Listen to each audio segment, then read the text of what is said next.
We are not. Kedengeran gak sih suara gue? Kok nggak ada sih suara gue? Halo, kedengeran nggak Tia? Hey, kedengeran gak sih? Kok gue nggak denger apa-apa sih? Iya, belum Halo, ada. nggak ada ya? Belum ada. Cek, cek, cek, cek, Nah, cek. udah. Udah, ada suara gue nggak? Hah? Ada? Ada nggak suara gue? Ada. Yakin? Ada. Coba dikencangin.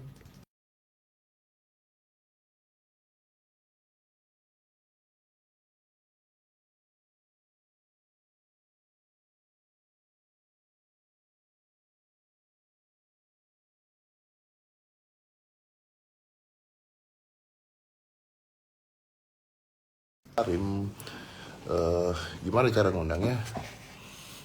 Oke, go live with. Udah di add, Pak Nadimnya udah di add. Kita lagi nunggu Pak Nadim Makarim. Nggak ada suara katanya Tia. Brother. Apa kabar, Hehehe, Mas mantap. Dedi?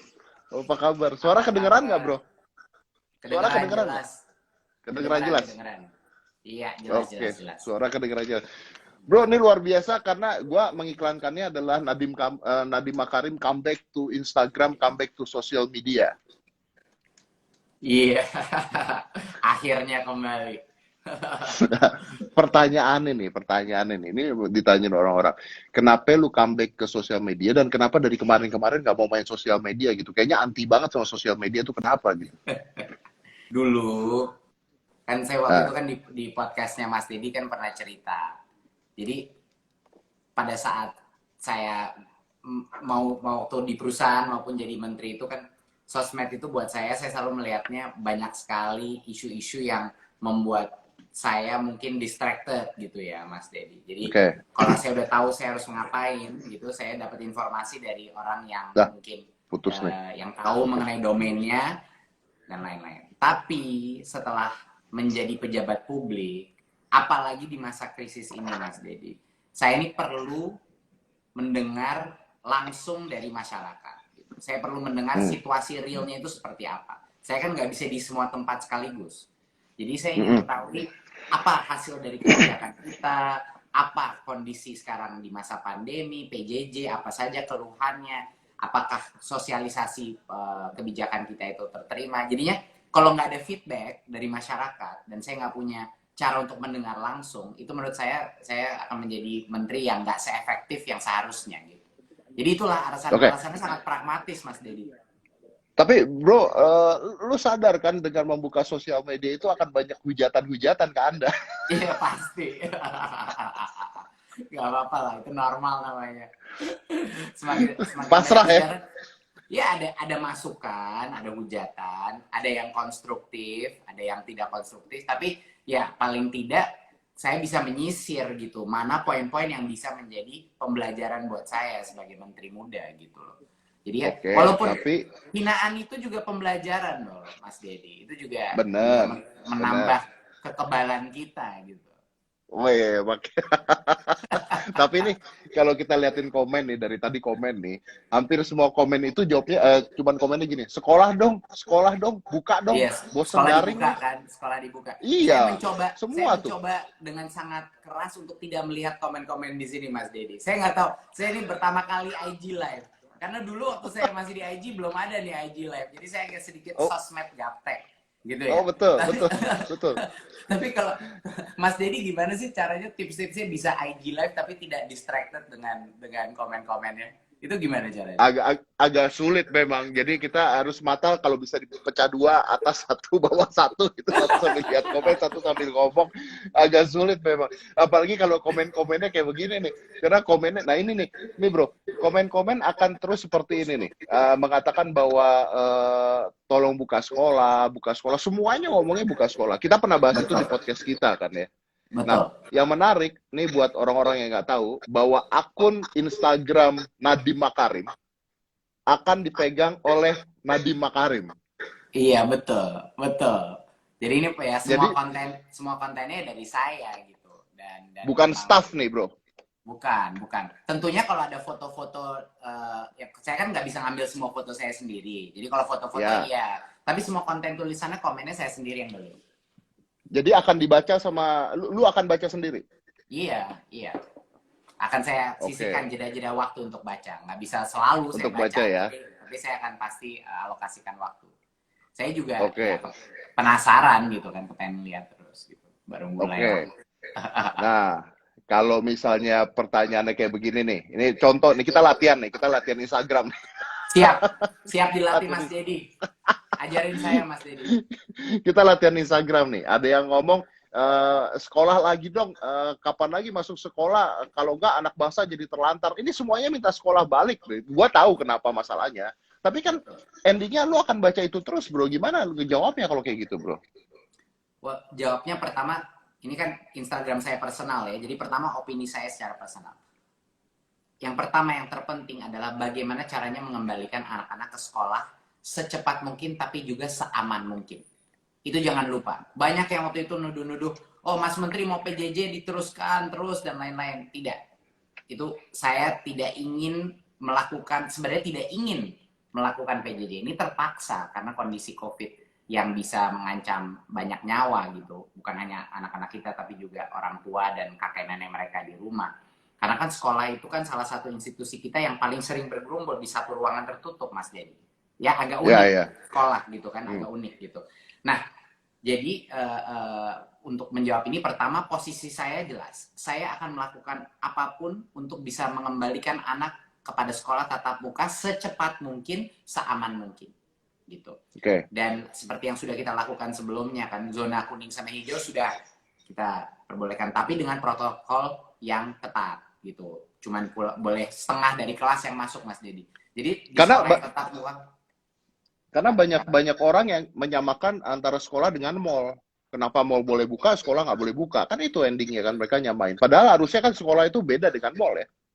Betul, betul. Sekolah itu beda. Ya satunya hubungannya juga dengan mata pencaharian masyarakat untuk ekonomi karena butuh butuh agar bisa makan, Mas Dedi. Gitu. Tapi kita juga nggak bisa menelantarkan kebutuhan pendidikan anak-anak kita. Makanya sudah mulai proses relaksasi dan pelatihan. Tapi insya Allah Mas Dedi, kita akan menemukan formulanya bagaimana agar anak-anak di seluruh Indonesia bisalah dengan protokol kesehatan yang ketat bisa melakukan paling tidak sebagian daripada pembelajaran dia tatap muka. Jadi itu komitmen saya Mas Dedi. Oke, oke. Kita bakal terus bisa membuat relaksasi dan fleksibilitas sehingga sekolah itu juga belajar latihan bagaimana menjaga protokol kesehatan. Oke, ini menarik nih. Nih, bro, ini kan mainnya nggak cuma Instagram doang ya. Lu comeback to sosial media, artinya ada Twitter main nggak, bro? Kenapa? Twitter main nggak? Atau cuma Instagram doang? Sekarang masih Instagram doang. Kalau yang Sekarang masih... berikutnya nanti ditunggu episode berikutnya. Oke. Twitter.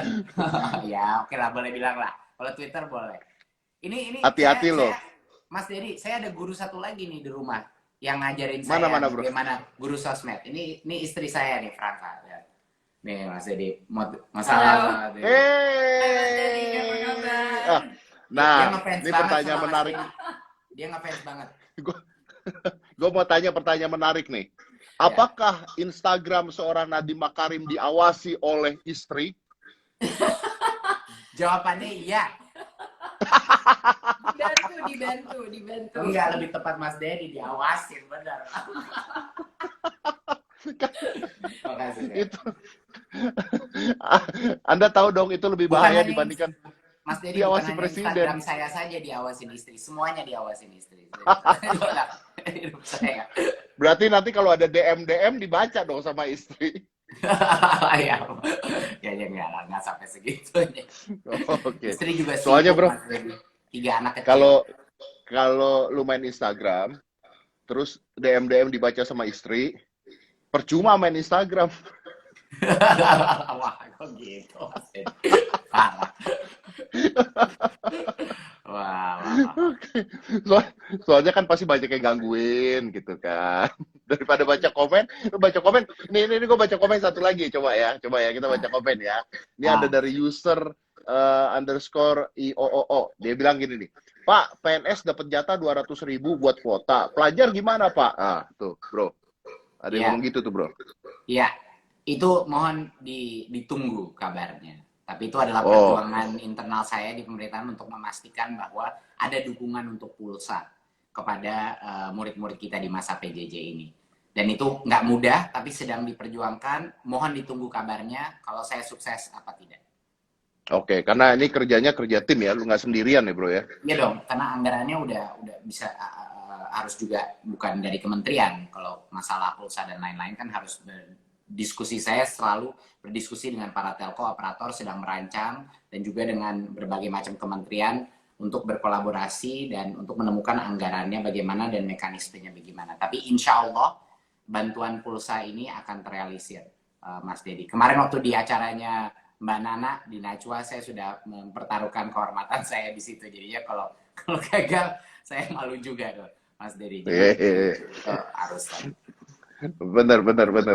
Ini masalahnya, kalau seorang Nadiem Makarim itu kan high tech ya harusnya ya. Iya, lumayan. Heeh. Istri Cuman tadi saya lebih high tech dari saya. gue mau bocorin sesuatu boleh nggak ya ke penonton ya? Apa nih? Aduh. Bahwa tadi seorang Nadiem Makarim nelpon saya, terus dia ngomong,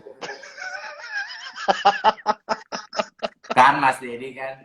Wah, dia ngomong, gue saya high baru tech, menyadari ini bukan ide yang sangat baik ini. saya accept ide ini ke Mas Dedi, kayaknya harus saya kaji ulang ini. gue high tech, tapi gue nggak tahu cara nyalain IG Story Live. Ya nggak pernah. Saya terakhir kali di IG Live itu belum ada IG Live. Adanya IG doang. Adanya IG doang. Nge-post aja adanya. Story saja belum ada. Oh, stories belum ada dulu. Belum. Saya udah lama banget dulu Instagram atau Oke. Tapi banyak orang yang sirik dengan Anda karena Anda centang biru, bro. Loh, kenapa? Karena susah centang biru.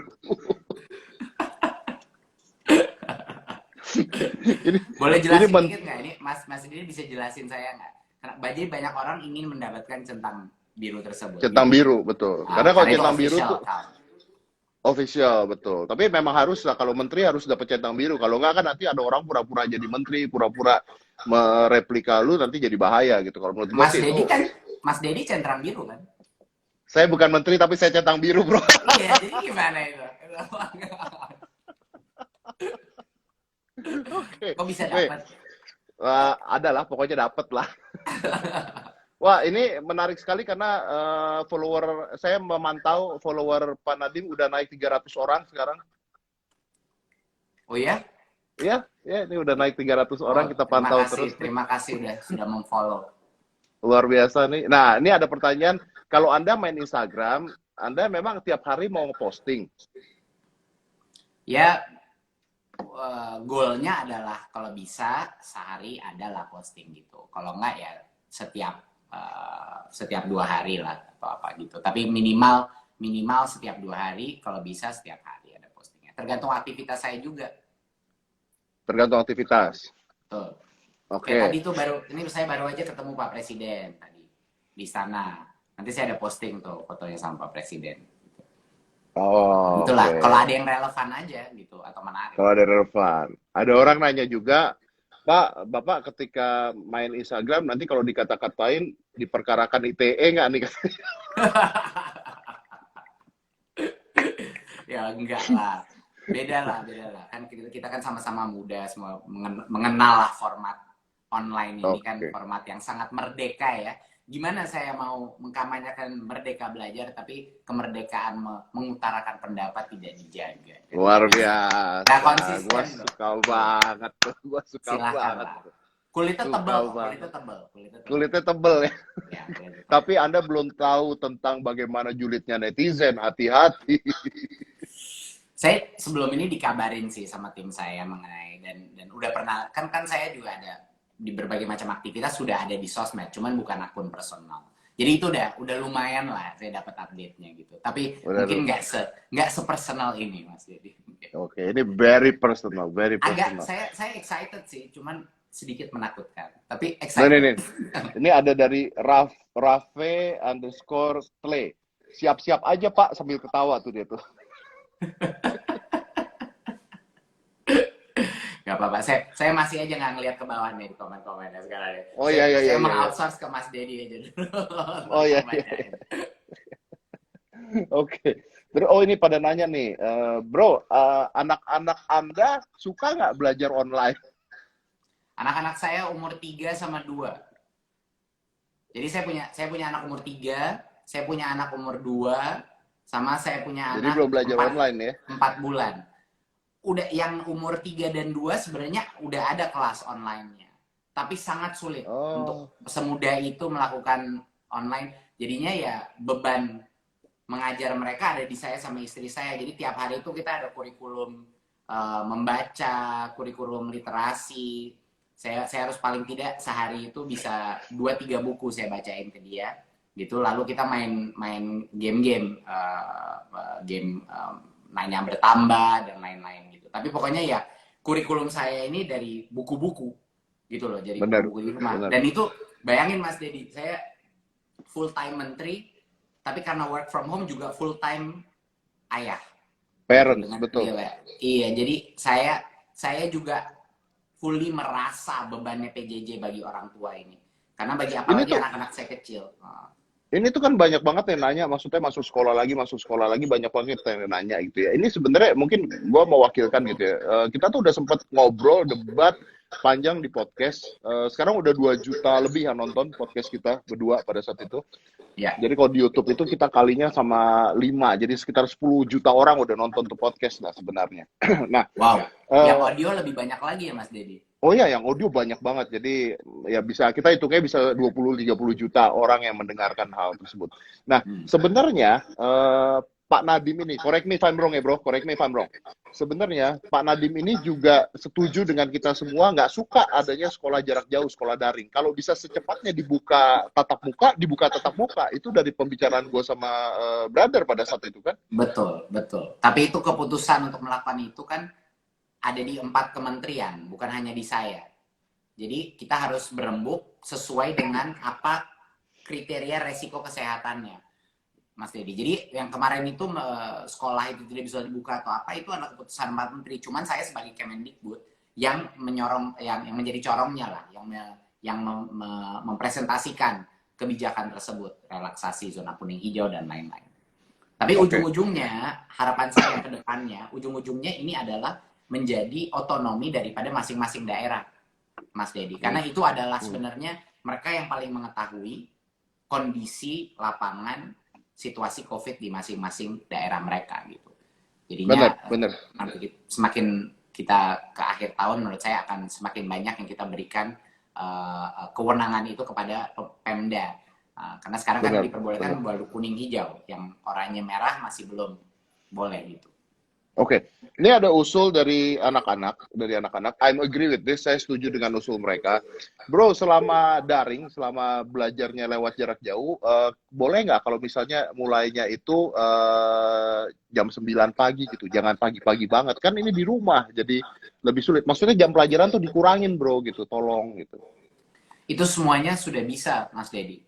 Seluruh fleksibilitas mengenai pengaturan penjadwalan itu sudah diberikan kebebasan. Jadinya ada sekolah-sekolah yang sudah melakukan itu. Bahkan kita sudah keluarin kurikulum darurat, Mas Dedi. Kurikulum darurat itu adalah alternatif kurikulum yang bisa digunakan di mana kompetensi dasarnya yang tadinya kurikulum 2013 itu mata pelajarannya turun, jumlah kompetensi dasarnya ada yang 20%, ada yang 30%, ada yang 40%. Alasannya kenapa kita lakukan itu adalah itu permintaan guru untuk memberikan mereka ruang waktu untuk lebih fokus, lebih mendalami mana yang esensial. Tapi for example kayak sekolah anak gua juga sampai sekarang masih jam 7 sampai jam 3 sore, bro. Betul, Nah, tapi itu kan gimana tuh?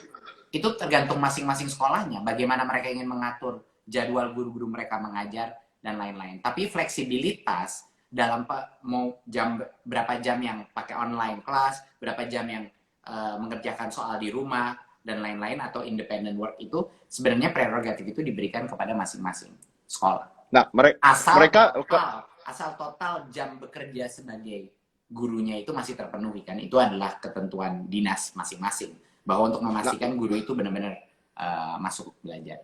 Mereka berharap Pak Menteri sebagai menteri bisa mengurangi jam pelajaran gitu. Apakah mungkin? Otomatis kalau kompetensi dasarnya itu sudah dikurangi, berarti bukan berarti jam belajar ya, mungkin jam yang online-nya bisa yang turun gitu. Tapi kan tentunya anak-anak masih harus mengerjakan soal-soal dan lain di rumah. Jadinya saya ingin memberikan kepastian pada para guru-guru sama sekolah bahwa yang dimaksudkan belajar itu kan bukan semuanya yang online secara live gitu loh. Bahwa ada juga belajar yang secara independen di rumah dan lain-lain. Jadinya guru-guru itu harus menemukan formulanya sendiri yang paling cocok untuk anak-anak ya. Karena saya setuju banget sama Mas Dedi. Kalau dia berbayangkan kalau dia 4, 5, 6 jam di depan komputer, itu seberapa lama dia bisa memegang fokusnya dia sendiri.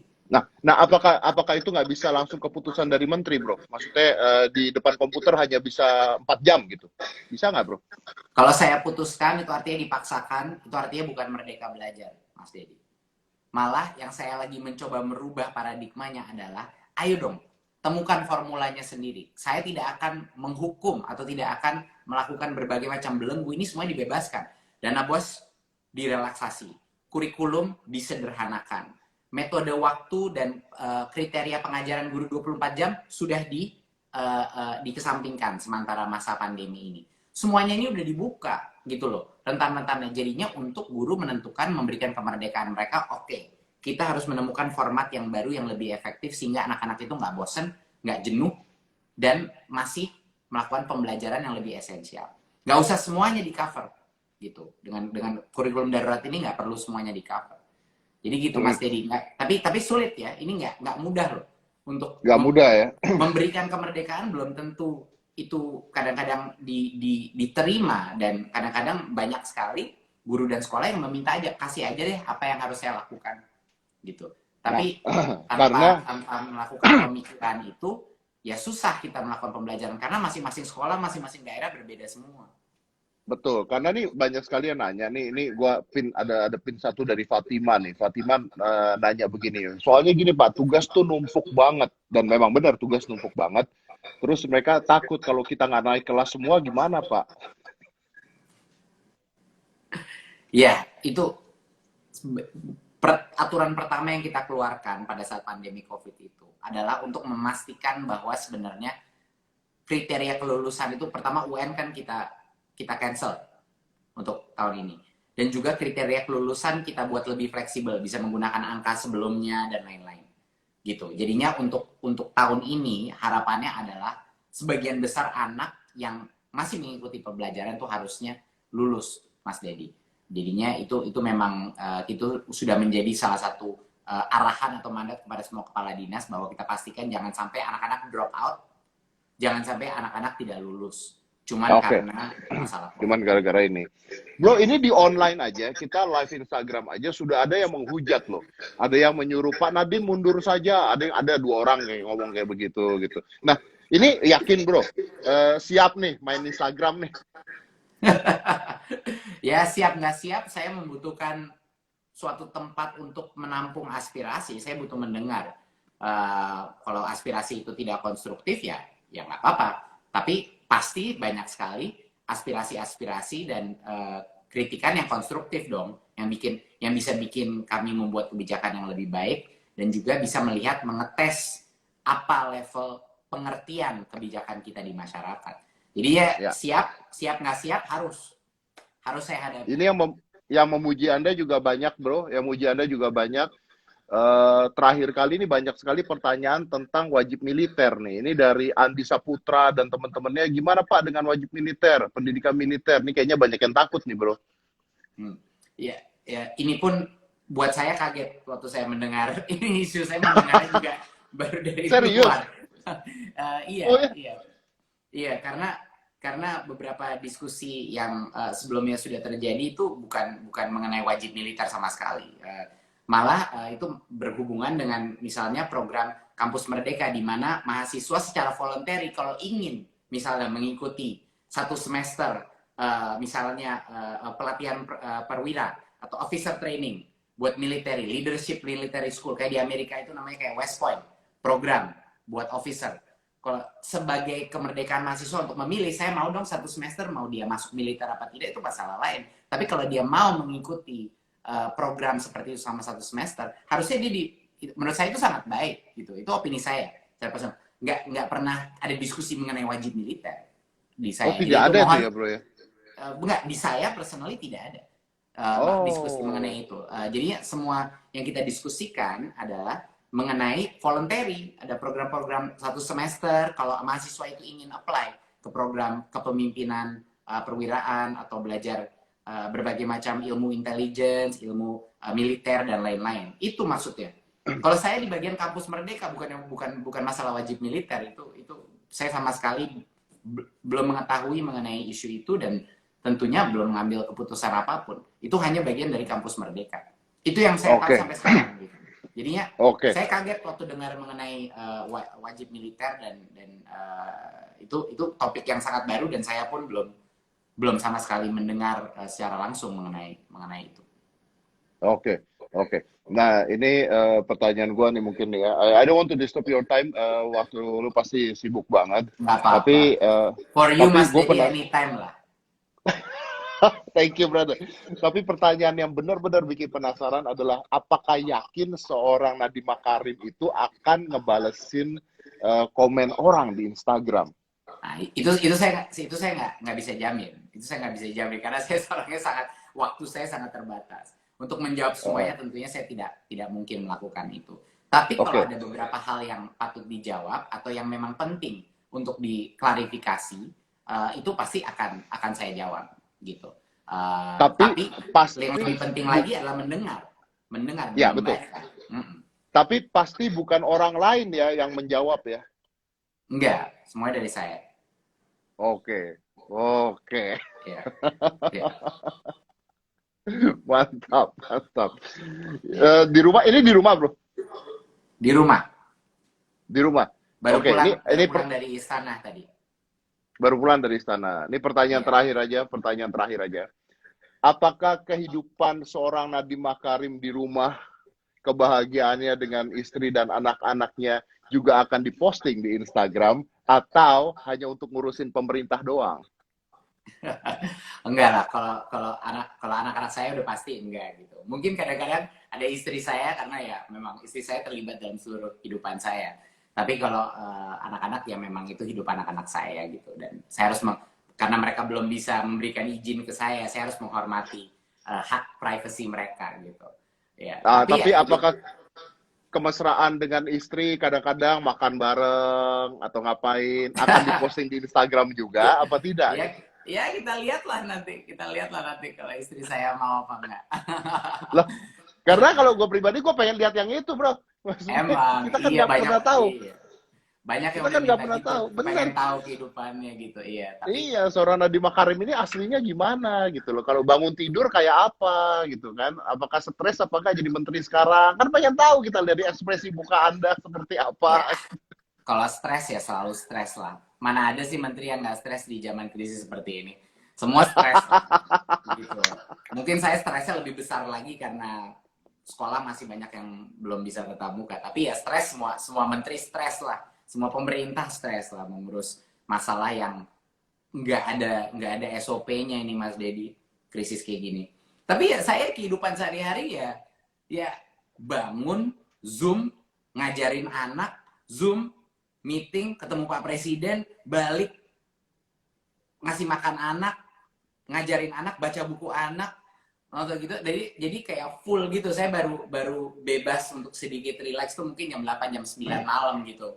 Mas Dedi jadinya nggak banyak sih Mesra dengan menteri nggak mesra banyak dengan menteri istrinya yang punya kapan? anak bayi kecil Mas Dedi. Jadinya itu benar-benar lagi butuh kasih sayang semua gitu loh anak-anak saya. Jadi itu tantangan yang luar biasa sih buat saya. Oke. Mesra dengan istrinya kapan, Bro? Wah, nanya gitu. Ya gimana? Itu hubungan dengan istri kan yang terpenting. Saya harus selalu karena dukungan saya sebagai menteri itu kan kalau tanpa istri kan nggak ada artinya.